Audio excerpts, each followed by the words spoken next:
Assalamualaikum warahmatullahi wabarakatuh.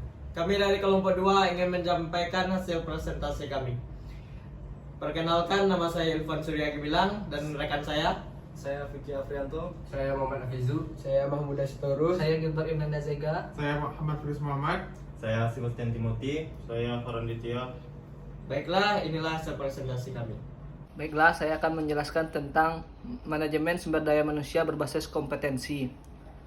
Manajemen sumber daya manusia berbasis kompetensi adalah serangkaian keputusan untuk mengelola hubungan ketenagakerjaan secara optimal melalui dari rekrutmen, seleksi, penempatan, pemeliharaan, dan pengembangan dengan memanfaatkan informasi kebutuhan kompetensi jabatan dan tingkat kompetensi individu secara terintegrasi untuk mencapai tujuan organisasi.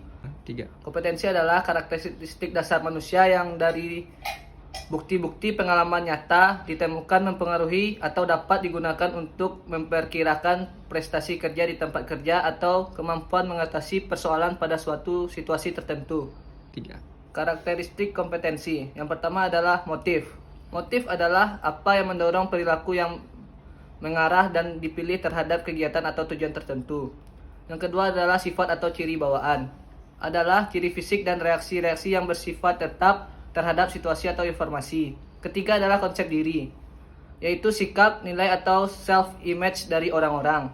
Yang keempat, pengetahuan. Pengetahuan adalah informasi yang dimiliki orang-orang khususnya pada bidang yang spesifik. Yang kelima adalah keterampilan, yaitu kemampuan untuk mampu melaksanakan tugas-tugas fisik. Model gunung es, kompetensi. Sumber Spencer kompetensi and work 1993. Nyata keterampilan pengetahuan, konsep diri, tersembunyi, staf motif. Keterampilan, staf motif, sikap nilai, pengetahuan, permukaan, mudah untuk dikembangkan, terus tersembunyi atau dalam, sulit untuk dikembangkan. Hubungan kausal, niat, tindakan, hasil. Niat yaitu karakteristika pribadi, sedangkan tindakan, perilaku atau belajar, kerja. Sedangkan hasil, performasi, belajar atau kerja. Konsep kompetensi, faktor dalam diri dan luar yang membangun kompetensi individu, yaitu bakat, kedua motivasi, yang ketiga sikap, nilai, cara pandang, yang keempat pengetahuan, yang kelima keterampilan, yang keenam lingkungan. Kelompok kompetensi generik.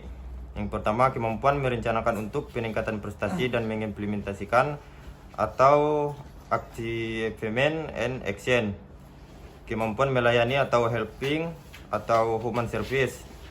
Yang ketiga, kemampuan memimpin atau impact dan influensi. Yang keempat, kemampuan mengelola manajerial. Yang kelima, kemampuan berpikir atau kognitif. Yang keenam, kemampuan bersikap dewasa atau personal efektif. Kemampuan melayani, helping and human service. Interpersonal understanding atau EU, customer service orientation. Kemampuan memimpin, impact and influencing, impact and influence AMP. Organizational awareness atau UA. Relationship building atau RB. Kemampuan mengelola, managerial, developing out here, directiveness, teamwork and cooperation, team leadership. Kemampuan berpikir. Kemampuan berpikir ada 4. Ada analytical thinking, ada cognitive thinking, ada technical, professional management. Kemampuan bersikap dewasa, self control, self confidence, flexibility, organized commitment. Komponen utama MSDM berbasis kompetensi. Yang pertama, rumusan kompetensi organisasi. Yang kedua, kebijakan organisasi untuk MSDM. Yang ketiga, fungsi-fungsi MSDM. Yang keempat, kebutuhan kompetensi jabatan. Yang kelima, pengukuran kompetensi pegawai. Yang keenam, sistem informasi MSDM. Kebijakan organisasi. Apakah tenaga kerja sebagai salah satu tujuan aset atau sumber daya? Apakah tujuan tujuan organisasi sejalan dengan tujuan anggotanya? Yang ketiga, apakah kompetensi organisasi dan kompetensi individu mendapat prioritas atau perhatian yang tinggi dari pimpinan? Yang keempat, apakah ada program dan tersedianya sumber daya untuk implementasi? Ada juga kebutuhan kompetensi jabatan. Yang pertama, 20 jenis kompetensi. Yang kedua, pendidikan tingkat dan bidang. Yang ketiga, pengalaman, yaitu durasi tingkat dan bidang. Sertifikasi keahlian bidang tingkat tahun, pelatihan durasi tingkat dan bidang. Fungsi-fungsi MSDM BK, kualifikasi dan spesifikasi jabatan, jalur karir jabatan pelatihan, penjenjangan. 4. Standar prestasi. 5. Struktur gaji dan lain-lain.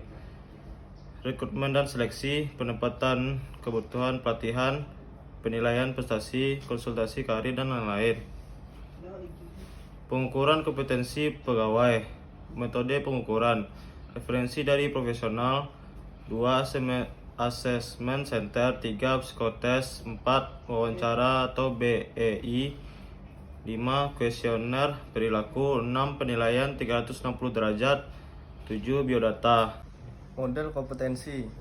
Yang pertama, database kompetensi dasar, yaitu program rekrutmen, program kompetensi, penilaian hasil kerja, dan sistem seleksi. Yang kedua, kompetensi individual, yaitu perencanaan sukses atau karir. Yang kedua, pendidikan dan pengembangan. Pengembangan sumber daya manusia. Yang pertama, profil kapabilitas pegawai, yaitu identifikasi kompetensi. Yang kedua, uraian kompetensi jabatan. Yang ketiga, penilaian pemegang jabatan. Dan yang keempat, identifikasi keunggulan dan kelemahan. Yang kedua, program pelatihan dan pengembangan keterampilan. Ketiga, perencanaan pelatihan individual. Dan keempat, penilaian pasca program pelatihan atau pengembangan keterampilan. Faktor eksternal.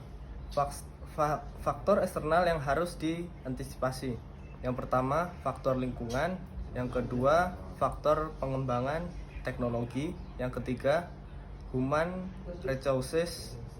Dan yang keempat, struktur organisasi. Yang terakhir, budaya perusahaan. Aspek-aspek peningkatan kompetensi.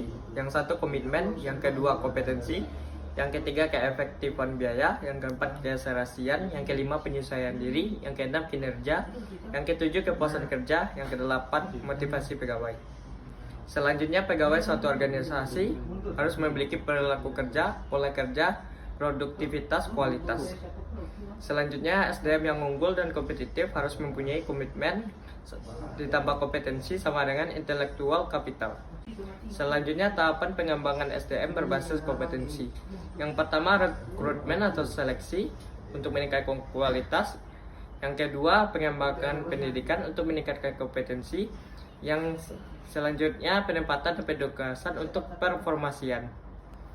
Selanjutnya, hindari praktek KKN pada semua tahap pengembangan SDM agar tidak terjadi salah pilih, salah didik, dan salah tugas. Selanjutnya, komponen pelatihan dan pengembangan TJN, MTR, FHS, PST, MTD. Hasil presentasi kami, kalau ada salah dan janggal kami mohon maaf. Assalamualaikum warahmatullahi wabarakatuh.